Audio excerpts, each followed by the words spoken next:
அதிமுக இளைஞர் மற்றும் இளம்பெண்கள் பாசறையின் லட்சிய மாநாட்டிற்கு வருகை தந்த கழக பொதுச் செயலாளருக்கு உற்சாக வரவேற்பு.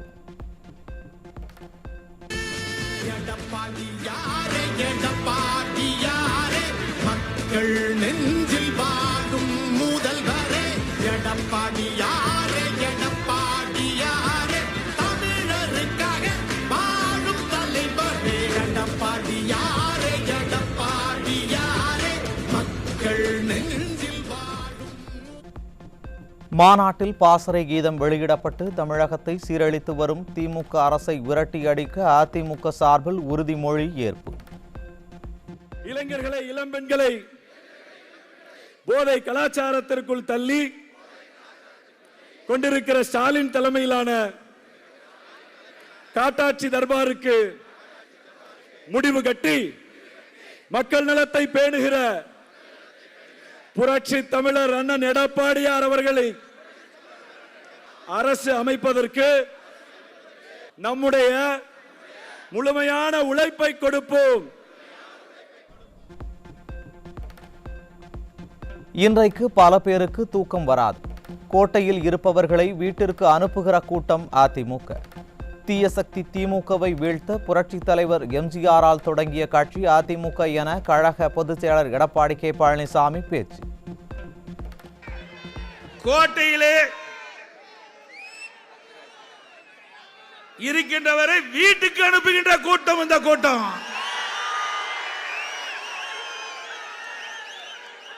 வேலூர் கோட்டையிலே நம்முடைய இளைஞர் இளம்பெண்கள் பாசறையுடைய சிப்பாய்கள் சென்ட் ஜார்ஜ் கோட்டை நோக்கி புறப்பட்டு விட்டார்கள். இந்த இளைஞர் பட்டாளங்கள் 234 தொகுதியிலும் வென்று கழக ஆட்சி நிறுவதற்கு அடித்தளமாக விளங்கக்கூடியவர்கள் இங்கே என் முன் இருக்கின்ற இந்த இளைஞர் பட்டாளங்கள். அதிமுக கூட்டணி வேறு, கொள்கை வேறு. அதிகாரத்திற்கு வருவதற்கு கொள்கையை விட்டுக் கொடுப்பது திமுக. சந்தர்ப்பவாத கட்சி திமுக கட்சி பச்சோந்தி போல நிறமாறும் என அதிமுக பொதுச் செயலாளர் குற்றச்சாட்டு. திமுகவுக்கு என்ன கொள்கை இருக்குது நல்லா சிந்தித்து பாருங்க. 1999ஆம் ஆண்டு அப்பொழுது பாரதிய ஜனதா கட்சியோட கூட்டணி நாடாளுமன்றத்தில் வெற்றி பெற்றார்கள், மத்தியிலே ஆட்சி அமைத்தார்கள். அப்பொழுது முரசொலி மாறன் அவர்கள் நோய்வாய்ப்பட்டு ஓராண்டு காலம் சுயநிலைவில்லாமல் இருந்தாங்க. அப்பொழுது இலாக்கா இல்லாத அமைச்சராக பாரதிய ஜனதா அரசாங்கம் அவரை வைத்திருந்தது. அந்த 5 ஆண்டு காலம் முடிந்தது. அப்படியே அந்தர் பல்டி, கொள்கை கிடையாது, கோட்பாடும் கிடையாது. 2004 காங்கிரஸோட கூட்டணி. இவர்கள் நம்மை பற்றி பேசுவதற்கு அருகதை இல்லை. திரு ஸ்டாலின் அவர்களுக்கு சந்தர்ப்பவாத கட்சி திமுக கட்சி. பச்சோந்தி கூட கொஞ்ச நேரம் கழிச்சுதான் நிறம் மாறும். இன்றைக்கு அடிக்கடி நிறம் மாறக்கூடிய ஒரே கட்சி திமுக கட்சி. பதவிக்கும் அதிகாரத்துக்கும் வருவதற்கு எதை வேணாலும் விட்டுக் கொடுப்பார்கள். திறமையற்ற முதலமைச்சர் தமிழகத்தில் ஆண்டு கொண்டிருப்பதால் போதை கலாச்சாரமாக மாறியுள்ளது தமிழகம். எங்கு பார்த்தாலும் திருட்டு, வழிப்பறி, கொள்ளை, பாலியல் வன்கொடுமைகள் நடக்காத மாவட்டமே இல்லை என்று அதிமுக பொதுச் செயலாளர் குற்றச்சாட்டு. இன்றைக்கு ஸ்டாலின் தொலைக்காட்சியில் பேசுறாரு, போதையின் பாதையில் செல்லாதீர்கள் என்று சொல்றாங்க. ஏழைகள், மாணவர்கள், பொதுமக்கள் போதையின் பாதையில் யாரும் போக வேண்டாம் என்று வேண்டுகோள் வைக்கிறாராம். இதைத்தாயா நான் சொல்லிட்டே இருக்கிறேன். இந்த ஆட்சி பொறுப்பேற்றதிலிருந்து 6 மாதத்திலிருந்து இந்த போதைப் பொருள் நடமாட்டம் அதிகரித்து விட்டது. பள்ளிக்கு அருகில, கல்லூரிக்கு அருகில, நகரம், கிராமம் வரையும் இன்றைக்கு போதைப் பொருள் நடமாட்டம் அதிகமா இருக்குது. இதனால மாணவர்கள், இளைஞர்கள், பொதுமக்கள் பாதிக்கப்படுறாங்க. அதை இரும்பு கரம் கொண்டு அடக்க வேண்டும் என்று பத்திரிகையின் வாயிலாக, ஊடகத்தின் வாயிலாக சட்டமன்றத்தில் பேசினேன். செவடகாதுல சங்குவதல் மாதிரி கேட்கவே இல்லை. தமிழ்நாடு மூலம் போதைப் பொருள் நடமாட்டம் அதிகரித்திருக்கு. எங்க பார்த்தாலும் போதைப் பொருள் விற்பனை. இன்னைக்கு முதலமைச்சரே கெஞ்சறாரு, போதையின் பாதையில் யாரும் போகக்கூடாது என்று மன்றாடி கேட்கிறாராம். குழந்தைகள் மற்றும் பெண்கள் பாலியல் துன்புறுத்தலுக்கு ஆளாகும் போது அப்பா என்ற சத்தம் உங்களுக்கு கேட்கவில்லையா ஸ்டாலின்?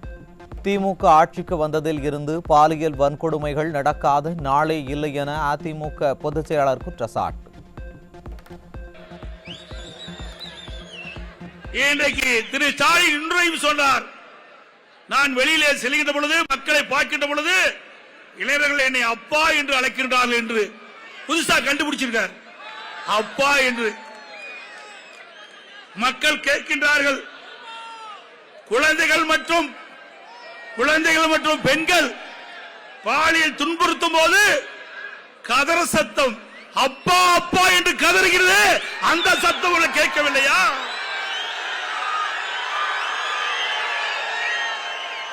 மூன்று வயது சிறுமியில் இருந்து பள்ளியிலே படிக்கின்ற சிறுமி வரை பாலியல் வன்கொடுமைக்கு ஆளாகின்ற பொழுது கதறுகின்ற சத்தம் திரு ஸ்டாலினுக்கு கேட்கவில்லை. அப்பா அப்பா என்று கதறுகிறது. அந்த கதருக்கு என்ன பதில் சொல்கிறீர்கள்? பொய்யையும் புரட்டையும் சொல்லி ஆட்சிக்கு வந்த திமுகவின் குடும்ப ஆட்சியை வீட்டுக்கு அனுப்பி சுதந்திரமான தமிழகத்தை உருவாக்க புரட்சித் தமிழர் எடப்பாடி கே பழனிசாமி மீண்டும் முதலமைச்சராக பொறுப்பேற்க வேண்டும். வேலூரில் நடைபெற்ற அதிமுக இளைஞர் இளம்பெண்கள் எழுச்சி மாநாட்டில் முன்னாள் அமைச்சர் கே.சி. வீரமணி பேச்சு. சொல்லி ஒரு குடும்ப ஆட்சி நடத்திக் கொண்டிருக்கின்றார்கள். அதற்கு முடிவு கட்ட வேண்டும். வரும் 26 மீண்டும் ஒரு சுதந்திர தமிழ்நாட்டை உருவாக்க வேண்டும். ஒரு குடும்ப ஆட்சியை விரட்டடிக்க வேண்டும். அதற்கு நம்முடைய ஒரே தலைவர், தகுதி வாய்ந்த ஒரே தமிழகத்தில் இருக்கக்கூடிய ஒரே தலைவர் நம்முடைய ஆண்டுகள் தான் இருக்கின்றது. ஆக எம் அனைவரும் இணைந்து பணியாற்றுங்கள். ஒருவருக்கு இணைந்து நம்முடைய லட்சியம் என்ன? பொய்யையும் புரட்டையும் சொல்லி ஆட்சிக்கு வந்தவர்களை விரட்டி அடிக்க வேண்டும். இதுதான் நம்முடைய லட்சியம். ஏழை எளிய மக்களின் நலனை கருத்தில் கொண்டு புரட்சித் தமிழர் எடப்பாடி கே பழனிசாமி எண்ணற்ற திட்டங்களை கொண்டு வந்தார். வேலூரில் நடைபெற்ற இளைஞர் இளம்பெண்கள் எழுச்சி மாநாட்டில் அதிமுக மாவட்ட கழக செயலாளர் SRK அப்பு பேச்சு. 7.5% கொடுத்த எடப்பாடியார் வேண்டுமா இல்ல கஞ்சா ஆட்சி வேண்டுமா? இன்னைக்கு 11 மெடிக்கல் கல்லூரி கொண்டு வந்த ஐயா எடப்பாடியார் ஆட்சி வேணுமா? கள்ளச்சாராயத்தை சத்த திமுக ஆட்சி வேணுமா? இளைஞர்களின் வாழ்க்கையை சீரழித்துவிட்டு பெண்களின் பாதுகாப்பை கேள்விக்குறியாக்கிய திமுகவுக்கு தகுந்த பாடம் புகட்டுவோம். வேலூரில் நடைபெற்ற அதிமுக இளைஞர் மற்றும் இளம்பெண்கள் பாசறையின் லட்சிய மாநாட்டில் இளைஞர் இளம்பெண்கள் பாசறை மாநில செயலாளர் VPB பரமசிவம் பேச்சு. பாசறை இந்த வேலூர் கோட்டையில ஏற்படுத்தி இருக்கிற புரட்சி என்பது இளைஞர்களுடைய வாழ்க்கையை கேள்விக்குறியாக்கி, பெண்களுடைய பாதுகாப்பை கேள்விக்குறியாக்கி, படி என்று அதிமுக கொடுத்த மடிக்கணினியை பறித்து குடி என்று கஞ்சாவை கொடுத்திருக்கிற திமுகவின் அராஜக ஆட்சிக்கு இறுதியாக முட்டுப்புள்ளி வைக்கிற ஒரு புரட்சியாக இருக்கும் என்பதை இந்த நேரத்தில் நான் சொல்ல கடமைப்பட்டிருக்கிறேன். சென்னை வண்ணாரப்பேட்டையில் தாய் தந்தையை இழந்து தாத்தா பாட்டியுடன் வந்த 17 வயது சிறுமியை திருமணம் செய்த இளைஞர். திராவிட மாடல் ஆட்சியில் உள்ள குழந்தைகள் பாதுகாப்பு துறையிடம் பொதுமக்கள் புகார் அளித்த போதும் உரிய நடவடிக்கை எடுக்காமல் கண் துடைப்புக்காக வழக்கு பதிவு செய்ததால் பொதுமக்கள் அதிர்ச்சி. விருதுநகர் மாவட்டம் வத்திராயிருப்பில் தாய் தந்தையை இழந்த 17 வயது சிறுமியை திருமணம் செய்து வைத்த இளைஞர் மற்றும் அவரது பெற்றோர் உட்பட 5 பேர் மீது போக்சோவில் வழக்கு பதிவு. போதிய விழிப்புணர்வை ஏற்படுத்தாத திறனற்ற ஸ்டாலின் ஆட்சியில் குழந்தை திருமணங்கள் அதிகரித்துவிட்டதாக மக்கள் குற்றச்சாட்டு. தமிழ்நாட்டில் குழந்தை திருமணங்கள் அதிக அளவில் நடைபெறும் நிலையில் கும்பகர்ண தூக்கத்தில் இருக்கும் குழந்தைகள் பாதுகாப்பு மற்றும் சமூக நலத்துறை அதிகாரிகள் தன்னை அப்பா என்று அழைப்பதை கேட்கும்போது ஆனந்தமாக உள்ளதாக என்று கூறும் முதலமைச்சர் குழந்தை திருமணங்களை தடுப்பது குறித்து எப்போது நடவடிக்கை எடுக்கப் போகிறார் என பொதுமக்கள் கேள்வி. சென்னை பழவந்தாங்கல் ரயில் நிலைய நடைமேடையில் பெண் காவலருக்கு பாலியல் தொல்லை கொடுத்த இளைஞர் சிக்கினார். முதலில் பெண் காவலரை தாக்கி நகை பறிக்க முயற்சி நடைபெற்றதாக தகவல் வெளியான நிலையில் தற்போது வன்கொடுமை முயற்சி நடைபெற்றதால் பொதுமக்கள் அதிர்ச்சி. நிர்வாக திறனற்ற திமுக ஆட்சியில் தலைநகர் சென்னை முதல் கன்னியாகுமரி வரை பாலியல் வன்கொடுமை சம்பவங்கள் அதிகரித்துள்ள அவலம். எதிர்க்கட்சித் தலைவர் எடப்பாடி கே பழனிசாமி கூறுவது போல் தமிழ்நாட்டில் பெண்களுக்கு பாதுகாப்பு இல்லை என்பது மீண்டும் மீண்டும் நிரூபணம். திருப்பத்தூரில் இருசக்கர வாகனத்தில் சென்ற பெண் காவலரை கண்மூடித்தனமாக தாக்கி 10 சவரன் தங்கச் செயினை பறித்து சென்ற மர்ம நபர்கள். குற்றவாளிகள் இதுவரை கைது செய்யப்படாத நிலையில் பெண்களுக்கு பாதுகாப்பற்ற நாடாக மாறி வருவது மீண்டும் மீண்டும் நிரூபணம்.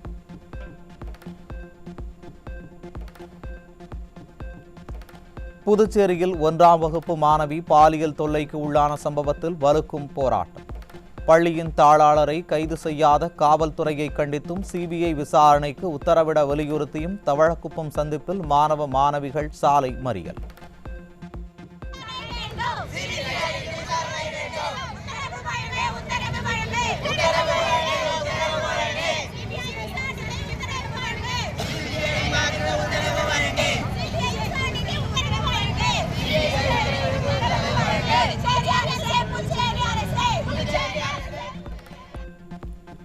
திருவண்ணாமலை மாவட்டம் செய்யாறு பகுதியில் இன்ஸ்டாகிராமில் பழகிய 13 வயது சிறுமியை பாலியல் வன்கொடுமை செய்து கர்ப்பமாக்கிய லாரி ஓட்டுநர்.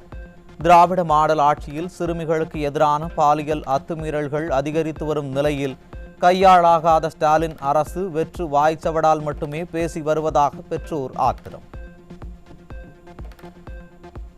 ஈரோட்டில் தனியார் பள்ளியில் படித்து வந்த மாணவனுக்கு ஆபாச குறுஞ்செய்தி அனுப்பி பாலியல் ரீதியாக தொல்லை கொடுத்த ஆசிரியர் போக்சோவில் சிக்கினார்.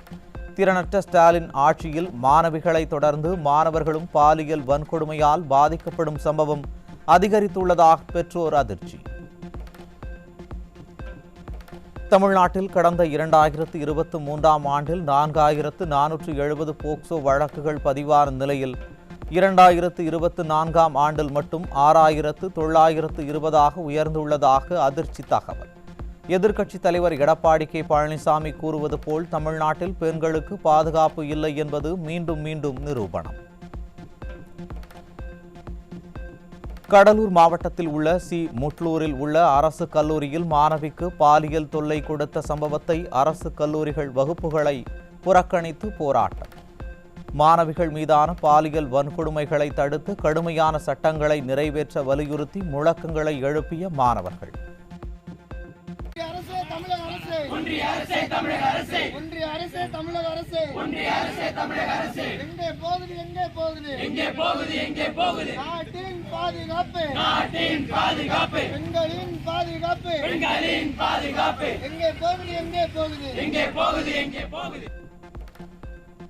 தஞ்சை மாவட்டம் கும்பகோணம் பகுதியில் கணவருடன் ஏற்பட்ட தகராறில் குளவிக்கல்லால் அடித்து கொலை செய்த மனைவி. வேறொரு பெண்ணுடன் திருமணத்தை மீறிய உறவில் இருந்ததால் ஆத்திரம். பெரம்பலூர் மாவட்டம் தொண்டமாந்துறையில் மதுபோதையில் மனைவியை கத்தியால் குத்தி கொலை செய்த கொடூர கணவன். தடுக்க வந்த மகளையும் கத்தியால் குத்தியதால் மருத்துவமனையில் சிகிச்சைக்காக அனுமதி. கள்ளக்குறிச்சி மாவட்டம் உளுந்தூர்பேட்டை அருகே பெண்ணிடம் இருசக்கர வாகனத்தை கடனாக கேட்டு ஆபாச வார்த்தைகளால் திட்டிச் சென்ற இளைஞரை தேடிச் சென்ற பெண்ணின் உறவினர்கள் இளைஞரின் உறவினரை குத்தி கொலை செய்த கொடூரம். ஸ்டாலின் ஆட்சியில் நாள்தோறும் கொலை என்ற நிலை மாறி அடுத்தடுத்து தொடர் கொலைகள் நடப்பதால் மக்கள் அச்சம். திருப்பத்தூர் மாவட்டம் ஜோலார்பேட்டை அருகே சொத்து பிரச்சினை காரணமாக மாமனை மைத்துனரே சரமாரியாக வெட்டி படுகொலை செய்த கொடூரம். தமிழகத்தில் கடந்த 12 மணி நேரத்தில் மட்டும் 3க்கும் மேற்பட்ட கொலை சம்பவங்கள் அரங்கேறி மாநிலத்தின் சட்டம் ஒழுங்கு சந்தி சிரிக்கும் அவலம். கடலூர் மாவட்டம் புவனகிரியில் 1.25 கிலோ கஞ்சாவுடன் ஒருவர் சிக்கினார். ஆந்திராவில் இருந்து கஞ்சாவை வாங்கி வந்து விற்று வந்த நிலையில் மாநில எல்லைப் பகுதியில் போலீசார் என்ன செய்து கொண்டிருக்கிறார்கள் என மக்கள் கேள்வி. கன்னியாகுமரி மாவட்டம் நாகர்கோவில் சுற்றுவட்டார பகுதிகளில் பள்ளி கல்லூரி மாணவர்களுக்கு கஞ்சா விற்பனை செய்த முதியவரிடம் இருந்து 2 கிலோ பறிமுதல். திமுக ஆட்சியில் காய்கறி விற்பனை செய்வது போல் கஞ்சா விற்பனை செய்யப்படுவதாக பொதுமக்கள் குற்றச்சாட்டு. தருமபுரி மாவட்டம் பிடமனேரி ஏரிக்கரை பகுதியில் கஞ்சா விற்ற ஆட்டோ டிரைவர் சிக்கினார். திமுக ஆட்சியில் காவல்துறை கும்பகர்ண தூக்கத்தில் இருப்பதால் சாமானியர்களுக்கும் போதைப் பொருள் கிடைக்கும் அவல நிலை உள்ளதாக குற்றச்சாட்டு. விருதுநகர் மாவட்டம் ஸ்ரீவில்லிபுத்தூரில் 900 கிராம் கஞ்சாவுடன் மூதாட்டி சிக்கினார். நிர்வாக திறனற்ற திமுக ஆட்சியில் காய்கறி விற்பனை செய்வது போல் கஞ்சாவும் விற்பனை செய்யப்படுவதாக பொதுமக்கள் குற்றச்சாட்டு. திண்டுக்கல் மாவட்டம் பெரும்பாறையில் பள்ளி மாணவர்களுக்கு போதைப் பொருளான கஞ்சாவை விநியோகம் செய்தவர் சிக்கினார். போதைப் பொருட்களுக்கு அடிமையாக வேண்டாம் என்று அறிவுரை கூறும் முதல்வர் போதைப் பொருட்களை விற்பனை செய்பவர்கள் மீது என்ன நடவடிக்கை எடுக்கப் போகிறார் என்று மக்கள் கேள்வி. விழுப்புரம் மாவட்டம் விக்கிரவாண்டி பகுதிகளில் கஞ்சா வைத்திருந்த 2 கல்லூரி மாணவர்கள் உட்பட 3 பேர் பிடிபட்டனர். பள்ளி கல்லூரி மாணவர்களை குறிவைத்து கஞ்சா விற்பனை அதிகரித்துள்ள நிலையிலும் விளம்பர மாடல் ஸ்டாலின் அரசு போதைப் பொருட்கள் புழக்கத்தை தடுக்க திறனற்று இருப்பதாக மக்கள் விமர்சனம். தென்காசி மாவட்டம் செங்கோட்டை அருகே காரில் கடத்தப்பட்ட 2 கிலோ கஞ்சா சிக்கியது. தமிழகத்தில் திமுக ஆட்சியில் கஞ்சா புழக்கம் தொடர்ந்து அதிகரித்து வருவதை வேடிக்கை பார்த்து கொண்டு இருக்கிறதா ஏவல் துறை என மக்கள் கேள்வி.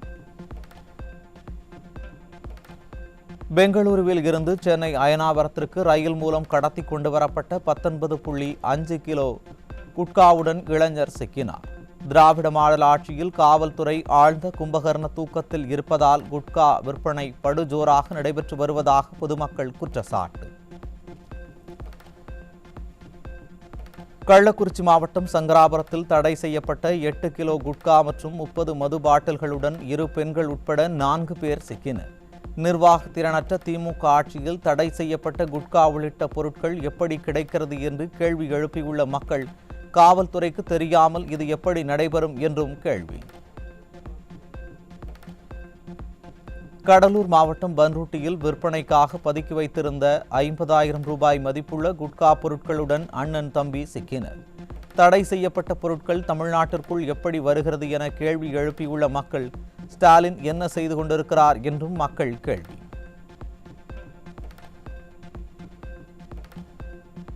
ஈரோடு மாவட்டம் சித்தோடு பகுதியில் 11 லட்சம் ரூபாய் மதிப்பிலான 185 டன் மானிய யூரியா உரத்தை பதுக்கி வைத்திருந்தவர் சிக்கினார். விவசாயிகளுக்கு மானிய விலையில் கொடுக்கப்படும் யூரியா மூட்டைகளை தனிநபர் எப்படி பதுக்கி வைக்கப்படும் என்று கேள்வி எழுப்பியுள்ள மக்கள் இதற்கு பின்னணியில் உள்ளவர்களிடம் விசாரணை நடத்த வேண்டும் என்று மக்கள் வலியுறுத்தல். திருப்பத்தூர் மாவட்டம் ஜோலார்பேட்டையில் இருந்து அரக்கோணம் வரை செல்லக்கூடிய பயணிகள் ரயில் பிரேக் பழுது காரணமாக வாணியம்பாடி ரயில் நிறுத்தத்தில் 1 மணி நேரத்திற்கும் மேலாக நிறுத்தப்பட்டதால் பள்ளி கல்லூரி மாணவர்கள் மற்றும் பொதுமக்கள் அவதி. சிறந்த வளர்ச்சி என விளம்பரம் தேடி வரும் மைனாரிட்டி பாஜக ஆட்சியில் ரயில்வே துறை அமைச்சர் நிர்வாக திறனற்று இருப்பதாக மக்கள் குற்றச்சாட்டு.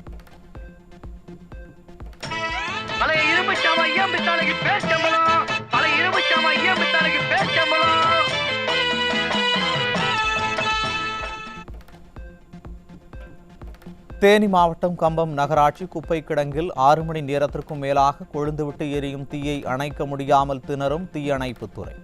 தேனி குமுளி தேசிய நெடுஞ்சாலையில் கரும்புகை சூழ்ந்துள்ளதால் வாகன ஓட்டிகள் கடும் அவதி.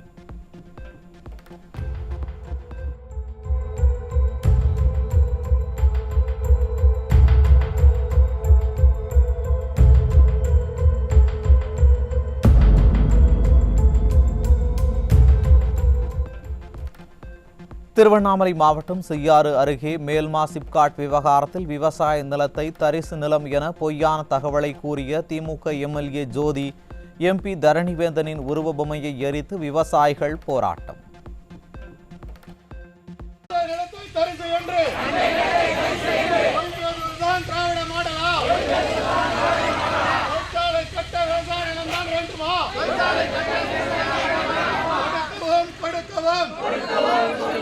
தரணிவேந்தன் ஜோதி நிலத்தை கொடுக்கவும்.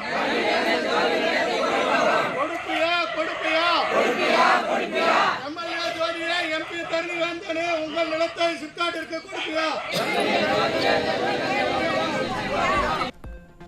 போராட்டத்தில் ஈடுபட்ட பெண்களின் கையை பிடித்து இழுத்தும் செல்போன்களை உடைத்தும் விடிய அரசின் ஏவல் துறையினர் அராஜகத்தில் ஈடுபட்டதாக பெண்கள் வேதனை. அவங்க சிப்கார்டு கட்டுறாங்கன்னா அவங்க நிலத்தை வச்சு கொடுத்து கட்டிக்கிட்டோம் போட்டோம் வரட்டும், அது நாங்க கேட்கறது எங்களுக்கு உரிமை கிடையாது. என்னோட நிலத்தை எடுக்கிறாங்கன்னா நான் கேள்வி கேட்கதான் செய்வேன். அதை தவிர இந்த காவல்துறை இவ்வளவு பேர் எதுக்கு வந்திருக்காங்க? காவல்துறைனா எதுக்கு? மக்களை முதல்ல பாதுகாக்கிறதுக்கு தான். வந்து பொம்பளை கையில முடிச்சு எடுக்கிறாங்க. கேட்டா அவங்க சட்டத்துல இருக்குதா? எந்த சட்டத்துல இருக்குது? அப்படியே எனக்கு தெரியவே இல்லை. இது எதனா தெரிஞ்சிருந்தா நீங்களாச்சும் கொஞ்சம் சொல்லுங்க. எந்த சட்டத்துல இப்படி காவல்துறை வந்து பெண்கள் மேல கை வச்சு இழுக்கலாம்? போனை பிடிச்சி உடச்சிட்டு காசு கேட்டா கொடுக்க மாட்டேன்னு சொல்லிட்டு போறேன். நாளைக்கு வந்து பாத்துக்கிறேன். இதெல்லாம் வந்து எப்படின்னா அவங்க ஆட்சி அதிகாரம் அவங்க கையில இருந்து திமிர்ல ஆடுறாங்க. அந்த திமிரை வந்து விவசாயிகள் ஒண்ணுமே பண்ணாது இருக்கிற எங்க மேல காட்டக்கூடாது. சொல்லிட்டு அவங்க பாட்டு போயினே இருக்கிறாங்க. எங்களுக்கு பதில் யார் சொல்றது? இதே மாதிரி கோஷம் போட்டுன்னு இருப்பேன், இதே மாதிரி வந்து பண்ணினே இருப்பாங்க. கேட்டா போலீஸை வச்சு எங்களை வழி மறிச்சு எதனா ஒண்ணு பண்ணிடுறது, கேட்டா நான் அரெஸ்ட் பண்ணிடுவேன், ரிமாண்ட் பண்றேன் அப்படின்னு சொல்றாங்க. இதுதான் ஒரு திமுக ஆட்சினா ரொம்ப கேவலமா இருக்குது. திருப்பதியில் இருந்து சென்னைக்கு வந்த அரசு பேருந்து திருவள்ளூர் மாவட்ட ஆட்சியர் அலுவலகம் அருகே பாதி வழியில் பழுதடைந்து நின்றதால் பயணிகள் அவதி. எழுதாத பேனாவுக்கு சிலை போன்ற தேவையற்ற திட்டங்களுக்கு நிதி ஒதுக்குவதை கைவிட்டு மக்களுக்கு பயனுள்ள வகையில் புதிய பேருந்துகளை வாங்க வேண்டும் என்று திராவிட மாடல் அரசுக்கு மக்கள் வலியுறுத்தல்.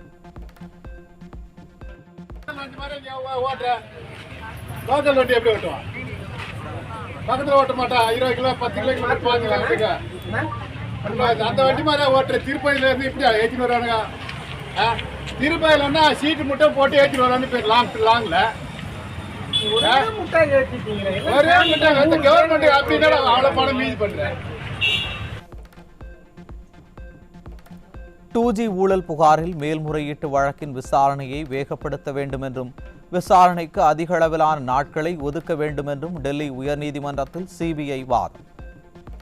மார்ச் 18ஆம் தேதி முதல் விசாரணை தினமும் எடுத்துக் கொள்ளப்படும் என நீதிபதி மகாஜன் அறிவிப்பு. மத்திய பிரதேசத்தில் மாப்பிள்ளை அழைப்பின் போது குதிரை மீது ஊர்வலமாக வந்த மணமகன் திடீரென மயங்கி விழுந்து உயிரிழந்த பரிதாபம். மணமகன் உயிரிழந்ததால் துக்க வீடாக மாறிய திருமண வீடு. டெல்லி தேர்தல் முடிவுகள் வெளியாகி ஒரு வாரமாகியும் முதலமைச்சரை தேர்வு செய்ய முடியாமல் திணறும் மைனாரிட்டி பாஜக அரசு. ஒரு மாநிலத்தை நிர்வகிக்க கூட திறமையான முதலமைச்சர் பாஜகவில் இல்லையா என மக்கள் கேள்வி.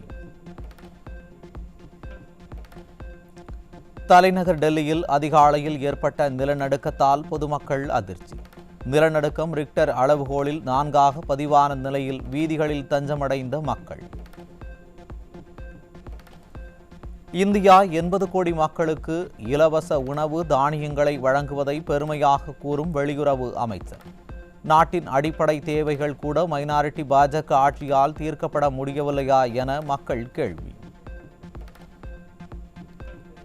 அமெரிக்காவில் சட்டவிரோதமாக குடியேறிய மேலும் 119 இந்தியர்கள் மீண்டும் கைவிலங்கு போடப்பட்டு அழைத்து வந்த அவலம். விலங்குகள் போல் இந்தியர்களுக்கு விலங்கிட்டு அனுப்பி வைக்கப்படும் சம்பவம் தொடர்ந்து நடைபெறும் நிலையில் அமெரிக்க அரசை கண்டிக்க கூட மைனாரிட்டி பாஜக அரசுக்கும் பிரதமருக்கும் மனமில்லையா என மக்கள் கேள்வி. இந்தியாவில் வாக்கு சதவீதத்தை அதிகரிக்க அமெரிக்க அரசு வழங்கும் 182 கோடி நிதி உதவி நிறுத்தப்படுவதாக அமெரிக்காவின் செயல்திறன் துறையான டாகி அறிவிப்பு.